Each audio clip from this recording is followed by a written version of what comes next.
டிமார்ட்ல வாங்கின கத்தி நல்லா பலாப்பழம் மாதிரி பொண்ணுச்சு தர்பூசணிய சூப்பரா பழுக்குன்னு வந்து நல்லா சவச்சவன் இருக்கு. தியா தர்பூசணி பிடிக்கும்ல உனக்கு? பிடிக்காதா? தியாவுக்கு பிடிக்குமோ இல்லையா, தியா அப்பாவுக்கு தான் பிடிக்கும். அப்படியா? இப்போ எப்படி வெட்டணும்டா? இப்ப போட்டலாமா? அப்பா பழம் நல்லா இருக்கா இல்லையா? சாப்பிட்டாதான் தெரியும். நல்லாதான் இருக்கும் போல. நல்லா இருக்கு நினைக்கிறேன். வெட்டுறத பதம் வெட்டும் போது டெரெக்ட் வெட்டு கொஞ்சம் நல்லா இருக்கும். சூப்பர். அடுத்தது என்ன மொக்கையா இருக்கும்? நல்லா இருக்கும். சாப்பிட்டு பார்த்தலாமா?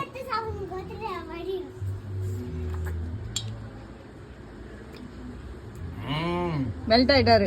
விட்ட காசுக்கு வருதுப்பா. நானும் ஏதோ வந்துச்சேன் ஏமாத்துறாங்க பையான்னு. 140 rupeesங்க இது. 140 rupees பார்த்து. உனக்காக ஜூஸ் அழகா குடிச்சிக்கோ. குடிச்சு பார்த்து சொல்லுமா வாட்டர்மெலன் ஜூஸ் எப்படி இருக்குன்னு. நல்லாக்கா? குடிமா.